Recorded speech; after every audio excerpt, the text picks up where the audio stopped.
एक दिन मैं घर से बाहर टहलने के लिए निकला और मैंने एक व्यक्ति को नंगा देखा और वो नंगेपन में कुछ उटपटांग हरकत किया कर रहा था। और जब मैं उस व्यक्ति के ऊपर अपनी दृष्टि की और मैंने देखा कि उसकी हरकतें कुछ अजीब सी हैं, तो मैंने ये महसूस किया, मैंने ये पाया कि वो उसकी मानसिक स्थिति असंतुलित है। और जब मैं उस व्यक्ति को मैं जब देखा तो मेरे अंदर बाइबल की कुछ बातें सामने आई और उन बातों को मैं मनन करना शुरू किया। अगर आप लूका की किताब उसके 8वें अध्याय और उसके 26वें पद से पढ़ें तो वहां पर लिखा है कि प्रभु यीशु मसीह अपने चेलों के साथ गरासेनियों के प्रदेश में पहुंचते हैं और जब वो किनारे पर उतर रहे थे तो उस नगर का एक दुष्ट आत्मा ग्रसित व्यक्ति, जो कि ना तो कपड़े पहनता था और ना घर में रहता था, वो कब्रों में रहता था। एक उसकी कंडीशन थी, वो नंगा था। दूसरा, घर था लेकिन घर के अंदर नहीं था। दूसरी एक जगह मेरा दिमाग गया और वो था उत्पत्ति के अंदर।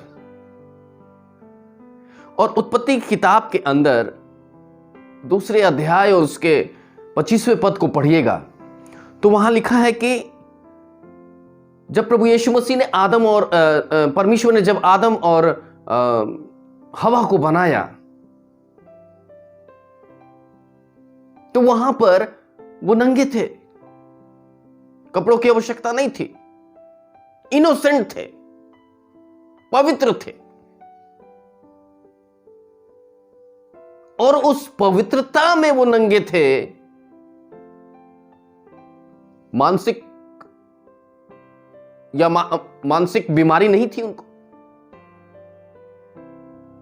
या किसी प्रकार से दुष्ट आत्मा ग्रसित नहीं थे वो लोग, पर नंगे थे, लेकिन नंगेपन के अंदर पवित्रता थी। अब ये दो कंडीशन जो है ना, ये दो कंडीशन को मैं यूं आपके साथ रखना चाहता हूं। पहला कंडीशन जो है वो है, हम सही तो हैं, हमारी मानसिकता भी सही है, हमारा व्यवहार भी सही है, हमारी बोलचाल भी सही है, लेकिन फिर भी हम नंगे हैं। मैं बताऊंगा कैसे नंगे हैं। और अगर हम नंगे हैं तो या तो दुष्ट आत्मा ग्रसित है या तो हमें मानसिक बीमारी है। अब इन दो परिस्थितियों के अंदर चुनाव हमको करना है कि हम नंगे कैसे हैं, हमारी नंगनता किस स्तर की है, और ये जो नंगापन जो है वो क्यों विवश कर रहा है कि हम नंगे रहें। आइए इन बातों को समझने से पहले एक छोटी सी प्रार्थना कर लें। अनुग्रहमय जीवित सामर्थ्य प्रभु, हम आपका धन्यवाद करते हैं कि आज प्रभु आपने विश्राम दिन के अंदर यह अवसर दिया कि हम आपके पवित्र कलाम को समझें। पिता परमेश्वर, अब जबकि आपके वचन को हम समझते हैं, मनन करते हैं प्रभु थोड़ी देर के लिए, पिता जितने भी लोग इस वचन को सुनते हैं, समझते हैं प्रभु, उनके मन हृदय से बातचीत करिए प्रभु। हमें इस बात के लिए प्रेरित करिए ताकि हम अपनी नंगाई को, अपने नंगेपन को प्रभु त्याग सकें। धन्यवाद मेरे राजा, प्रार्थना सुनने के लिए यीशु मसीह के नाम से, आमीन। आज जो विषय हम आपके साथ शेयर कर रहे हैं, नंगेपन के, अर्थात कि हम नंगे हैं क्या, और नंगे हैं तो क्यों हैं। इस नंगाई का दशा क्यों है? हम कहेंगे पादरी साहब, आप हमसे कहेंगे पादरी साहब ये आप क्या बोल रहे हैं, हम नंगे हैं। मैं ये दावा करता हूं, मैं ये बताना चाहता हूं, मैं ये प्रूफ करना चाहता हूं कि हम नंगे हैं। ये तन पर हम कपड़े पहने ना, इससे कुछ होने जाने वाला नहीं है। अरे उस परमेश्वर के पास तो एक्सरे की आंख है। वो आपके हृदय को, मन के विचारों को, हृदय को, सब कुछ को जानता है। हमने तन ढका तो किससे है? इस संसार की वस्तु से।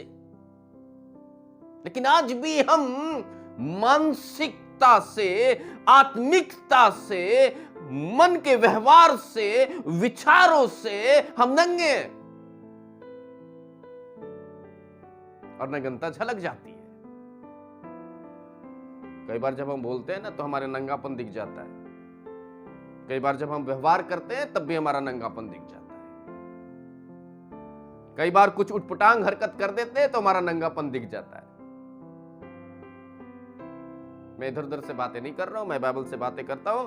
और बाइबल आज सिखाती है आपको कि आदम और हवा को परमेश्वर ने जब पवित्रता में बनाया तो वो नंगे जरूर थे, लेकिन वो लजाते नहीं थे, क्योंकि वो उस पवित्रता के अंदर नंगे थे।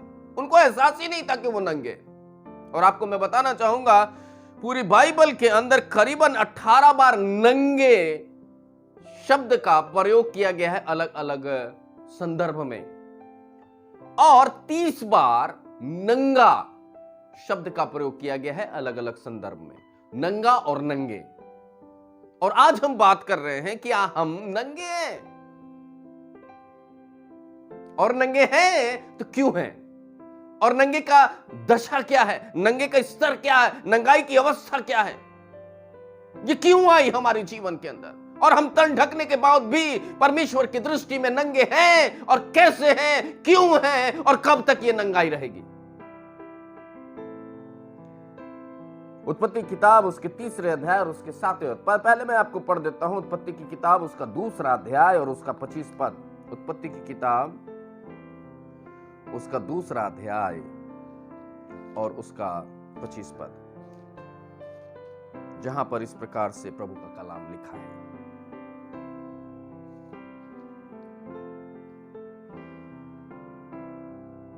आदम और उसकी पत्नी दोनों नंगे थे, पर लजाते नहीं थे।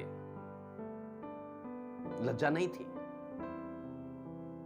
अब लज्जा इस बात के लिए नहीं थी क्योंकि वो पवित्र थे। और अरे पवित्रता थी इसीलिए अनुभव नहीं था, पाप का बोध नहीं था, इसलिए वो शर्माते नहीं थे। परमेश्वर ने बनाया था, परमेश्वर ने सृजा था, परमेश्वर ने रचा था, और वो पवित्रता में रचा था, इसलिए उनको ये एहसास भी नहीं था कि हम नंगे हैं। पर ये एहसास आया कैसे? ये नंगाई आई कैसे?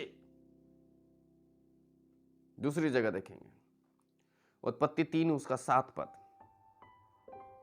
उत्पत्ति 3 और उसका 7 पद।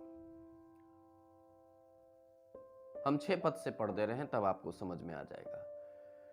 जब स्त्री ने देखा कि उस वृक्ष का फल खाने के लिए अच्छा, आंखों के लिए लुभावना तथा बुद्धिमान बनने के लिए चाहने योग्य है, तो उसने उसका फल तोड़कर खाया, साथ ही साथ अपने पति को भी दिया और उसने भी खाया। 7वां पद।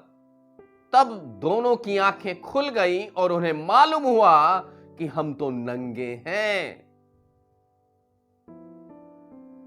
ये नंगे हैं। इस परिस्थिति को उत्पन्न करने के लिए या इस परिस्थिति के अंदर जाने के लिए 2-3 कंडीशन यहां दिखती है। पहली चीज कि फल खाने में अच्छा है, दूसरा लुभावना है, और तीसरा बुद्धिमान बनने योग्य है। बुद्धिमान, बुद्धि। हर इंसान आज बुद्धिमान बनने की चेष्टा करता है, और कई बार इस बुद्धिमानी की चेष्टा में वो मूर्ख बन जाता है।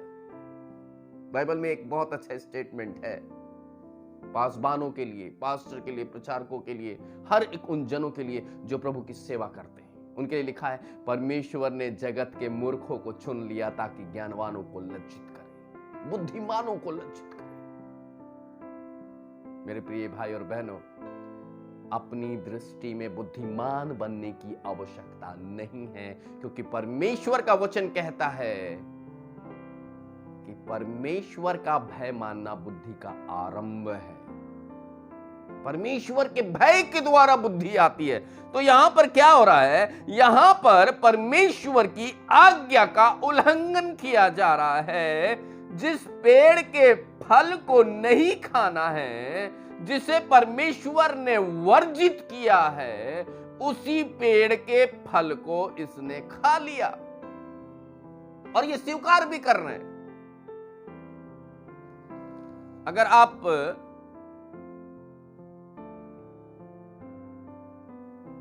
परमेश्वर के वचन को देखें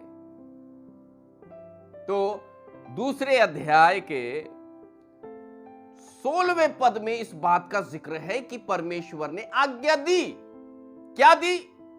लिखा है, फिर यहोवा परमेश्वर ने आदम को यह कहकर आज्ञा दी, तू वाटिका के किसी भी पेड़ के फल को बेखटके खा सकता है, निसंकोच खा सकता है, कोई रुकावट नहीं है, कोई प्रतिबंध नहीं है।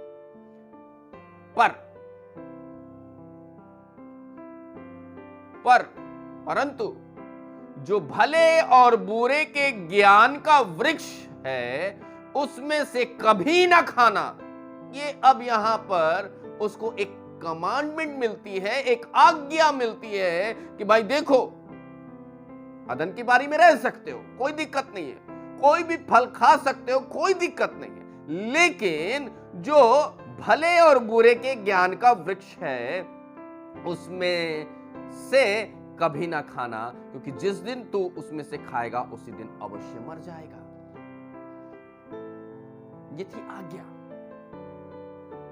ये आज्ञा मिली, ये आज्ञा को परमेश्वर ने आदम को दिया। और आज भी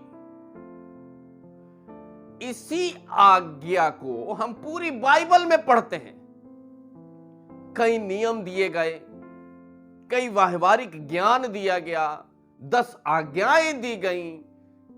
परमेश्वर के द्वारा नबियों को अलग अलग निर्देशन देकर के परमेश्वर ने लोगों को अपनी मनसा बताई।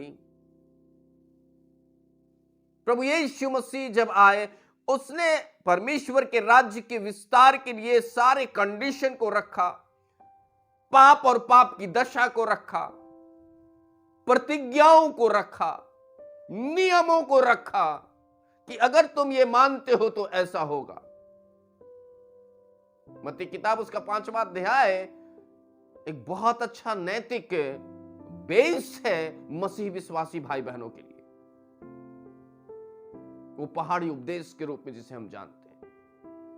धन्य हो जो तुम दीन हो, धन्य हो जो तुम मन के शुद्ध हो, धन्य हो जो तुम मेल करवैयो हो, धन्य हो जो तुम धन के भूखे और प्यासे हो, और तमाम ऐसी सारी बातें जो परमेश्वर ने परमेश्वर के लोगों को अर्थात अपने लोगों को प्रेरणा के द्वारा लिखवाया। और आज क्या स्थिति है? हम प्रतिदिन परमेश्वर की आज्ञा का उल्लंघन करके नंगे हो जाते हैं। यहां तो यही लिखा है, स्त्री ने देखा अच्छा है, स्त्री ने देखा लुभावना है, स्त्री ने देखा बुद्धिमान होने के लिए ये अच्छी बात है, भाई अच्छा जरिया है।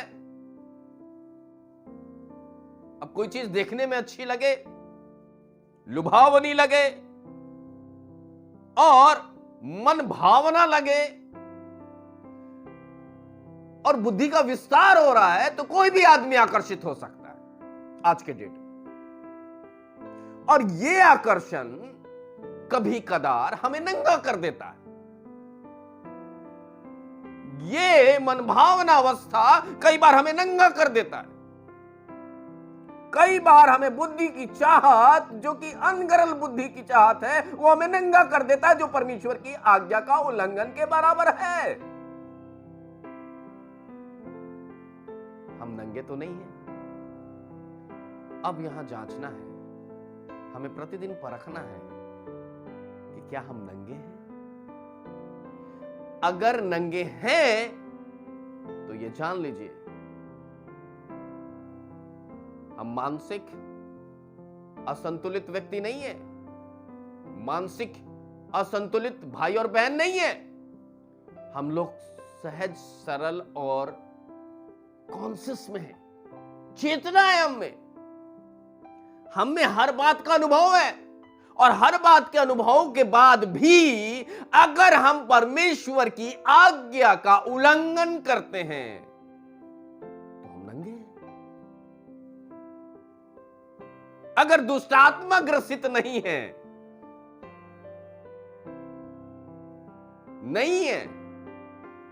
और तब भी हम नंगे हैं तो सावधान हो जाइए। ये नंगाई परमेश्वर प्रतिदिन देख रहा है, ये नंगाई परमेश्वर प्रतिदिन जांच रहा है, क्योंकि हम प्रतिदिन परमेश्वर की आज्ञा को तोड़ रहे हैं। परमेश्वर के नियमों को हम धज्जी उड़ा रहे हैं, परमेश्वर के विरुद्ध काम कर रहे हैं, परमेश्वर के विपरीत अपने विचार और अपनी मनसा को हम प्रकट करें और हम नंगे हो जा रहे हैं।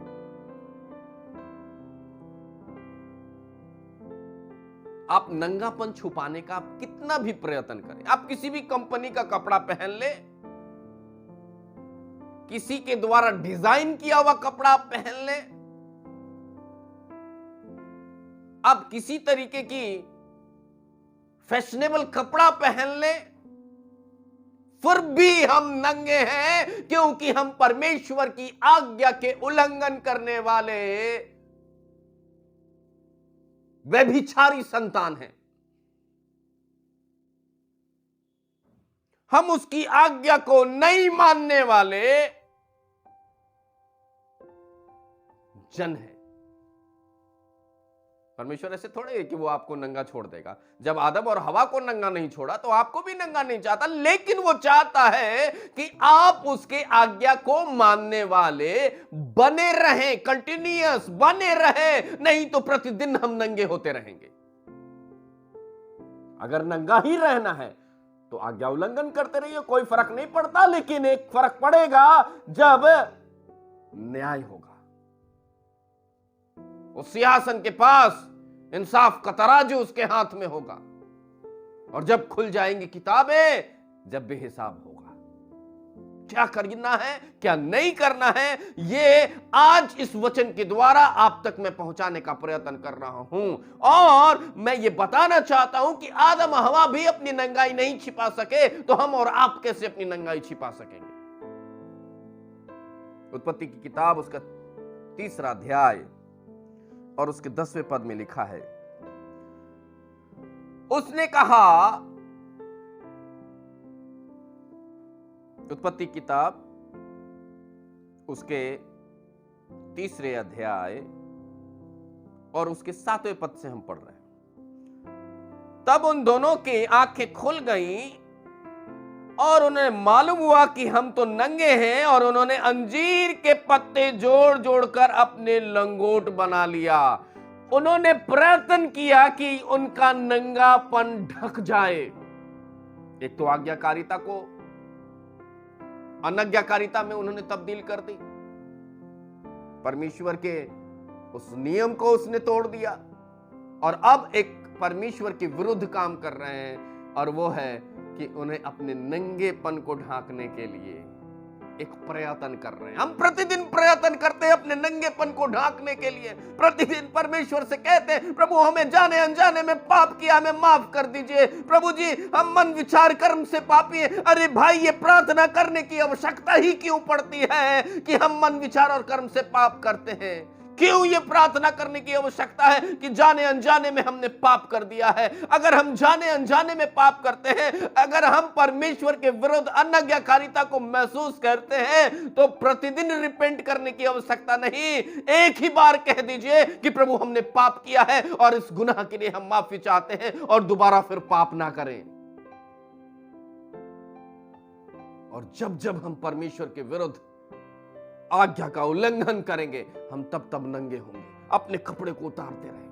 चाहे हम कितना भी प्रयत्न कर लें कि हम अपने नंगेपन को ढांके, कितना भी जोड़ तोड़ कर लें, यहां पर जोड़ तोड़ कर रहा है, पत्ते को जोड़ जोड़ कर अपने लिए लंगोट बना रहा है, फिर भी उनका नंगापन नहीं ढक रहा है, क्योंकि वो तो आत्मिक दशा में नंगे हो चुके हैं। और ये प्रयत्न कितना करेंगे आप, कितना जोड़ तोड़ करेंगे, कर लीजिए आप। पूरी बाइबल तो आज्ञाओं से भरी पड़ी है, पूरी बाइबल नैतिक नियमों से भरी पड़ी है। प्रतिदिन हम चूक करते चले जाते हैं, परमेश्वर के विरुद्ध होते चले जाते हैं और नंगे होते चले जाते हैं और प्रयत्न करते हैं, जोड़ तोड़ करते हैं कि हमारा नंगापन ढक जाए। आगे क्या लिखता है? 10वें पद में लिखता है, उसने कहा, वाटिका में तेरी वाणी सुनकर मैं डर गया, क्योंकि मैं नंगा था। डर गए।